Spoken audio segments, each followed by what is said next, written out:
सत्तेपर्यंत पोहोचण्याकरता भाजप आणि शिवसेना या दोघांना देखील चांगलं बळ पोहोचण्या इतपत मिळणार आहे.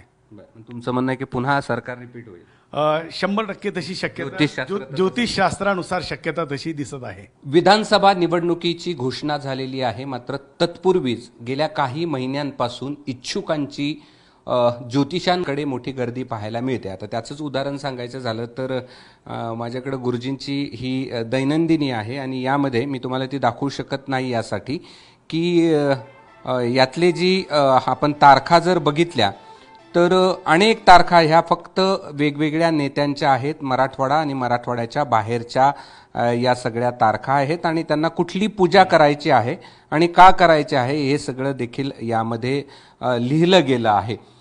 माझ्यासोबत पांडव गुरुजी आहेत. खरं तर त्यांनी काही दिवसांपूर्वी एक ज्योतिष संमेलन देखील या ठिकाणी, ज्योतिषशास्त्राचं संमेलन देखील छत्रपती संभाजीनगरमध्ये भरवलं होतं. त्यावेळेस त्यांनी काही भाकितं केलेली होती, ती देखील आपण त्यांना विचारणार आहोत. मात्र सुरुवात तुमच्यापासून करतो की तुम्ही किती बिझी आहेत सध्या?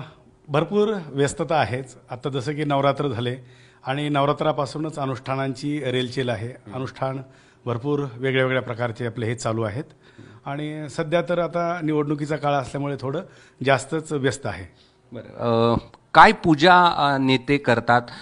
कुठल्या पूजेला जास्त पसंती असते?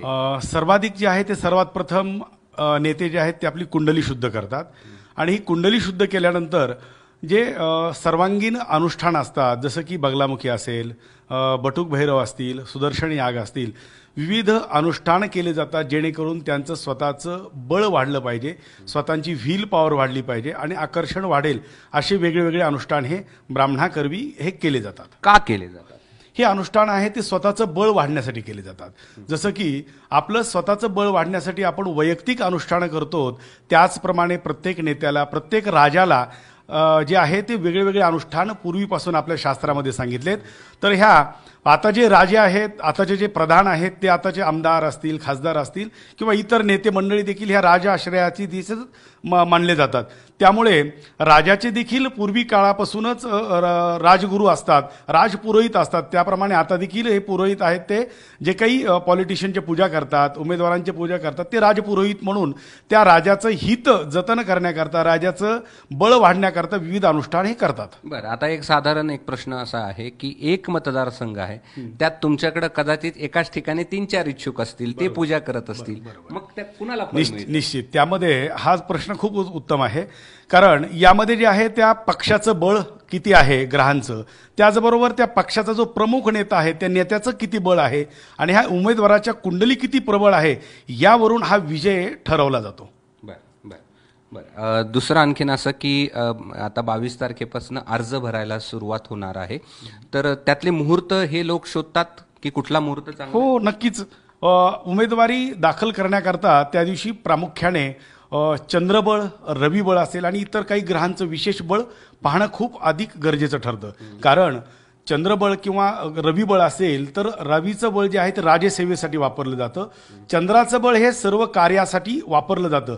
तर ह्या दोन्ही ग्रहांचं बळ असणं अत्यंत आवश्यक असतं आणि हे बळ पाहूनच हे सर्व नेते अत्याधिक अर्ज दाखल करतात. काय तारखा आहे जरा सांगा? 22 तारखेपासून साधारण आपले अर्ज दाखल करण्याचे हे मुहूर्त आहेत. मिथुन, सिंह, कुंभ राशीच्या जातक उमेदवाराने 22 आणि 23 तारखेला अर्ज भरायचे. त्याचबरोबर कर्क, कन्या, वृश्चिक आणि मीन राशीच्या जातकांनी 24 आणि 25 तारखेला उमेदवारी अर्ज दाखल करायचे. सिंह, तूळ, मेष, धनु राशीच्या जातकांनी 26 आणि 27 या तारखेला उमेदवारी अर्ज दाखल करायचे. कन्या, वृषभ, वृश्चिक, मकर या राशीच्या जातकांनी 28 आणि 29 तारखेला अर्ज दाखल करायचे.